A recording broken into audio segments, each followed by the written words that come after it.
What's good? What's good, everybody? Welcome back to another episode of The Urban Platform Speaks.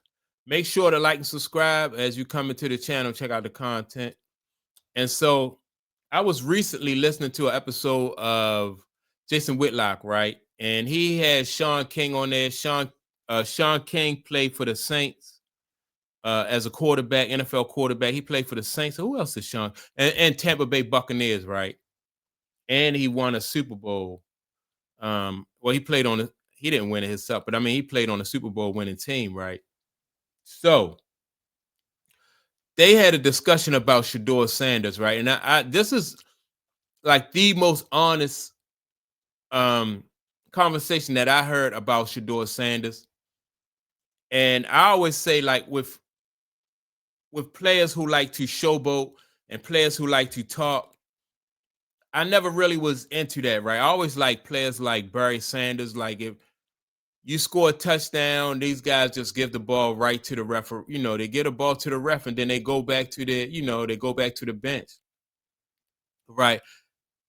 If Barry Sanders break off a 60-yard run and he make like 6 or 7 guys miss tackles, like what can you do in the end zone that's going to top what he just did on his way to the end zone? Nothing, right?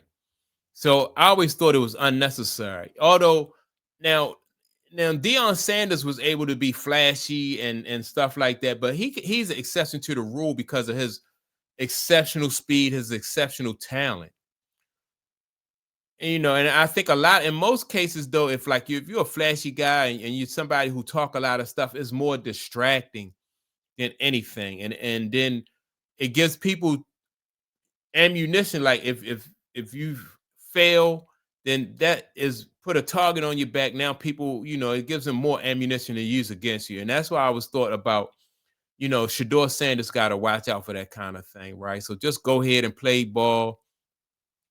And if you have some type of success, just try to be humble about it and move on to the next play, right? And that's kind of what Shawn King was saying in this interview when or this discussion that he had with Jason Whitlock. And I really, like I said, I thought it was a cool discussion. And I thought a lot of things he said was right on point. So with that being said, man, I'm going to play the audio from Jason Whitlock's show, and then I'm going to give my input on what Shawn King and Jason Whitlock say about Shedeur Sanders. And it was never, it's all Kevin Stefanski's fault. If Shedeur was unprepared, it's on Kevin Stefanski. No blame for Shedeur Sanders. I maybe it is Kevin Stefanski's fault, but there's an equal chance that it's Shedeur's fault, that as a backup quarterback, he didn't properly prepare. Am I crazy here? Absolutely not. And two things can be true. And I think what's interesting is the people that support Shedeur at the highest level think they are enhancing his opportunity by placing blame elsewhere, when really they're doing more harm than good. Like, you have to take the name out of this evaluation and attach the truth. The truth is a truth. It doesn't have emotions. I live by that, Jay. He's a 5th-round draft pick. Look at the history of the National Football League at this position. How many 5th-round or later drafted quarterbacks got a fair shot? How many 5th-round or later quarterbacks get reps with the first team? I am overly qualified to talk about this. I was a 2nd-round draft pick, 50th pick in the draft. I've been a starter in the National Football League. I've been a backup, and I've been 3rd string. I didn't get one first-team rep until I became the starter. All right, so let me stop it right there, right? So if as a 5th round, or even if you're not anybody except for the starter, right? You should know that what you are preparing yourself as best you can. So when your opportunity comes, then you should be able to put yourself in a position to maximize that opportunity. Don't be giving speeches talking about, I see this player, there are players out there that I know that are better, I'm better than you. You can't do that. You got to stay focused on preparing yourself for that opportunity. So, and I like that point that he made. And when I became the starter, I wanted every rep, because you only get so many opportunities to practice what we're going to actually implement on Sunday. So this narrative that Stefanski's against Shedeur, I don't agree with that. This narrative that Shedeur hasn't played because he's ill-prepared, I don't agree with that. I think the honest and right opinion is he's a 5th-round draft pick. He's not top NIL earner in college football at Colorado right now. He's not coached by his father. He's not a 1st-round draft pick. He's not a 2nd-round draft pick. He's a 5th-round draft pick. And unlike a lot of 5th-round draft picks, guess what, Jason? Against a very bad Raiders team, he's getting an opportunity to get his first start. A defense that Dak Prescott just threw 4 touchdowns and almost 300 yards against. I look at it as, listen, this is your shot. Right, wrong, indifferent. Who cares how we got here? You're getting an opportunity that a lot of guys drafted in the 5th round or later at this position never get. All right, so that's a great point, right? So this upcoming weekend against the Las Vegas Raiders, everything that Shedeur Sanders, like everything that he has worked towards, like this is like what he's been waiting for, the opportunity to prove, and it may have came in a later than what he expected.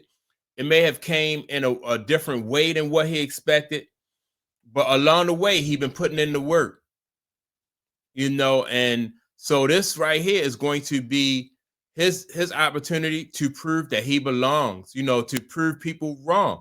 And see, and the thing about proving people wrong is that's not a bad, if you want to prove people wrong, that's not a bad attitude or a bad approach to have, right? But what you don't want to do is put a larger target on your back by saying that, you know what I mean? You just want to go out there and prove it on the field.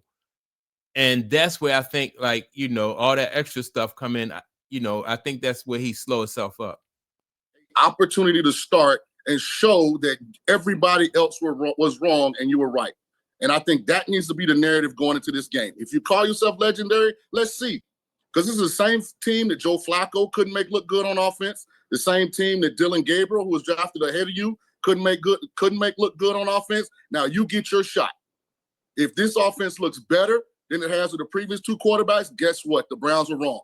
If this offense doesn't look better, you don't get to seek any comfort. I don't want to hear that the O-line didn't protect or there aren't elite wide receivers or we don't have a running game, because you have already acknowledged that you consider yourself better than your peers. Made a statement in the locker room earlier in the season. He said, listen, I look around the league and I'm better than the quarterback play that I see out there. That is crazy. That's a crazy statement to make, because you put, like I said, you put a target on your back and you make your job even more difficult. Sometimes it ain't nothing wrong with flying under the radar.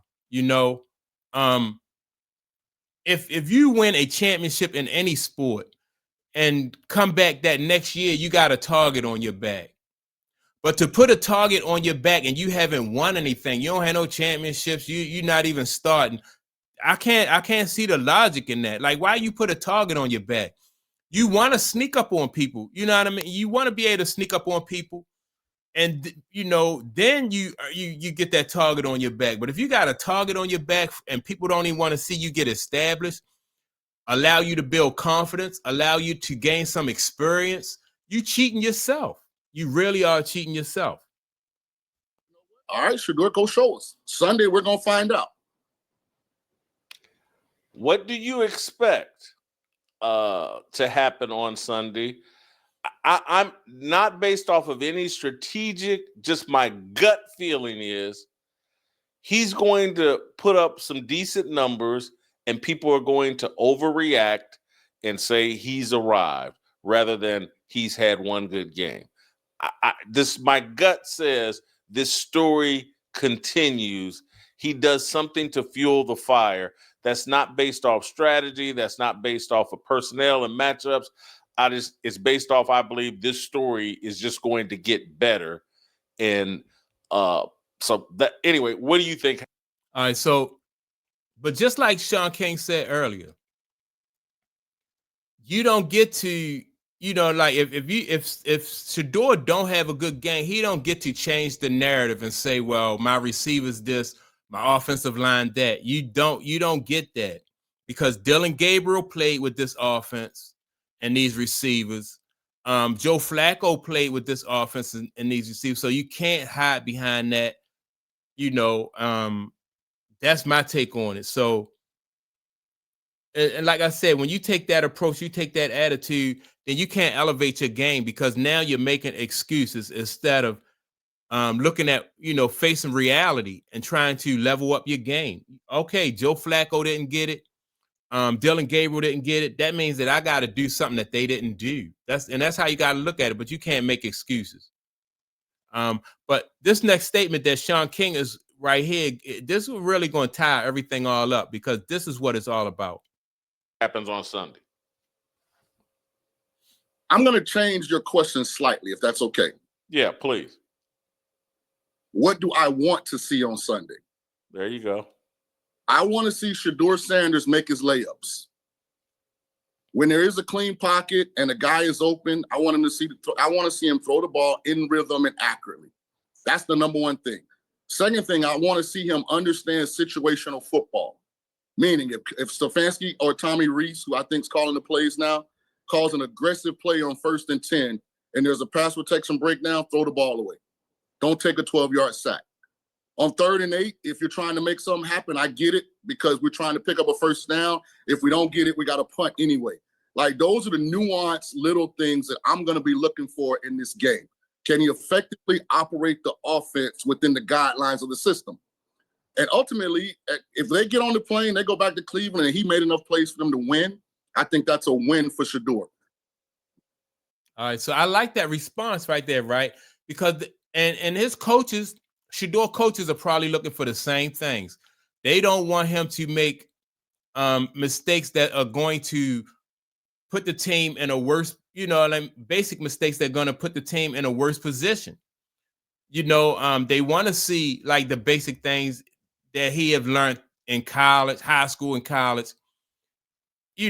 So really, Shedeur ain't no getting around it, no running away from the situation. He's getting his opportunity that he spoke up about, and now it's all time for him to to put up or shut up. And I thought that what Shawn King said, man, it just really it just put everything into proper perspective. I the other thing I'll add this to your want to. I want to see him throughout the game and particularly in the post game carry himself like a leader and a true starting quarterback. I've never seen what I saw this last week when he enters the game and he's egging the fans on like he's Hulk Hogan entering a WWE wrestling event. I don't want to see any of that. I want to see some humility. I want to see I'm about this business. I'm not playing to the crowd. And then post game, I want him to make it through an entire 15-minute question and answer session without saying one thing that's a slight or one thing that's off. I want to see him carry himself like a leader and a starting quarterback in the NFL. And that's very important, right? Because like I said, as the leader of the team, you don't want to give anybody no bulletin board material. You want to show maturity, and you if you have a good game, you build on that. You put that, and you just move on to the next game. Just like you saying most other quarterbacks do. It's so hard at the quarterback position for them guys to be able to talk some stuff, man, because you one hit away from not being in that, to being out there. Like I never seen like Tom Brady didn't back down from the linemen, and Aaron Rodgers didn't back down. None of the great, they didn't back down, but they never really started nothing either. You don't want to be the target of somebody like Myles Garrett or JJ Watt. You don't want, you don't want to. You don't want them guys. They already coming after you, but you don't want to get them no extra motivation. And so that just takes maturity. And those guys, man, guys like JJ Watt, Myles Garrett, what's the other guy? Man, those guys, they respect quarterbacks like that because they know, they just respect those guys, man. more so than they would somebody who's constantly running their mouth. So here's what's interesting about this, and I'm fascinated by what your response is going to be.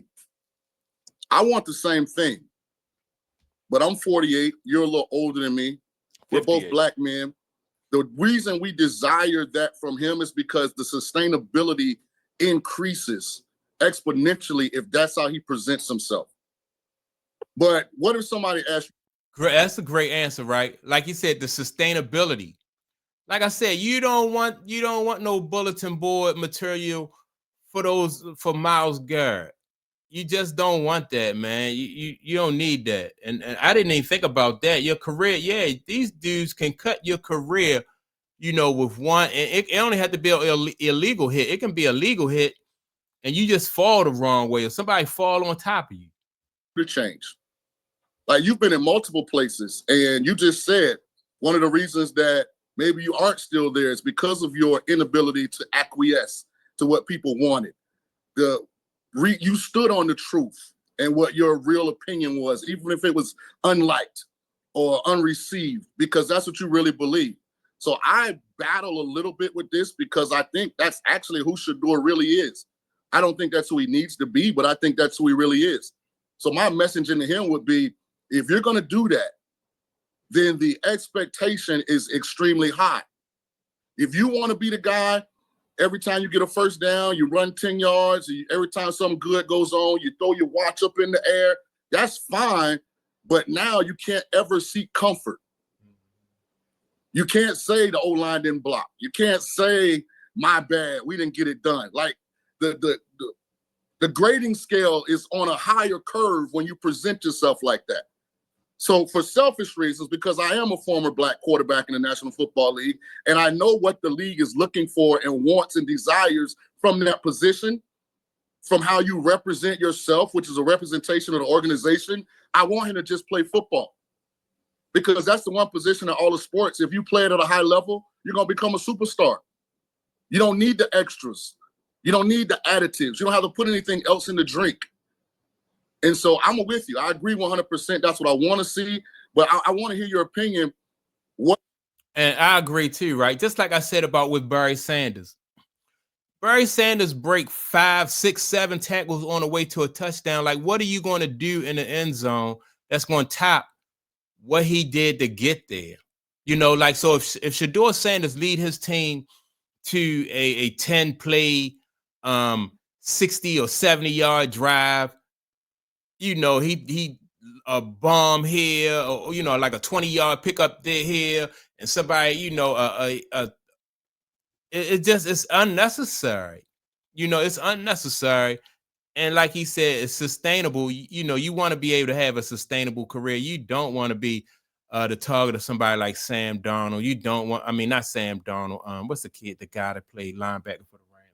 I forgot. But anyway, man, you don't want to be the target of Myles Garrett or the White, not JJ Watt, but what's his brother name in Pittsburgh? You just don't want no attention from them, no extra attention from them guys, man, because it's not sustainable, man. When these guys just looking they hunting you down, they looking to get sacks, and yeah, it's crazy, but it's unnecessary. But that comes with maturity, and I don't know, man. Like his father should, and his father, that's not his father's attitude, but he's not his father. His father, he should be more humble than that. That's my take on it, man. I like what Shawn King said. I like that interview. It was pretty good discussion. And so, yeah, man, that's my take on it. Y'all make sure to like and subscribe to the channel. Don't forget to leave a comment, and I'll check you all out in the next video. Peace.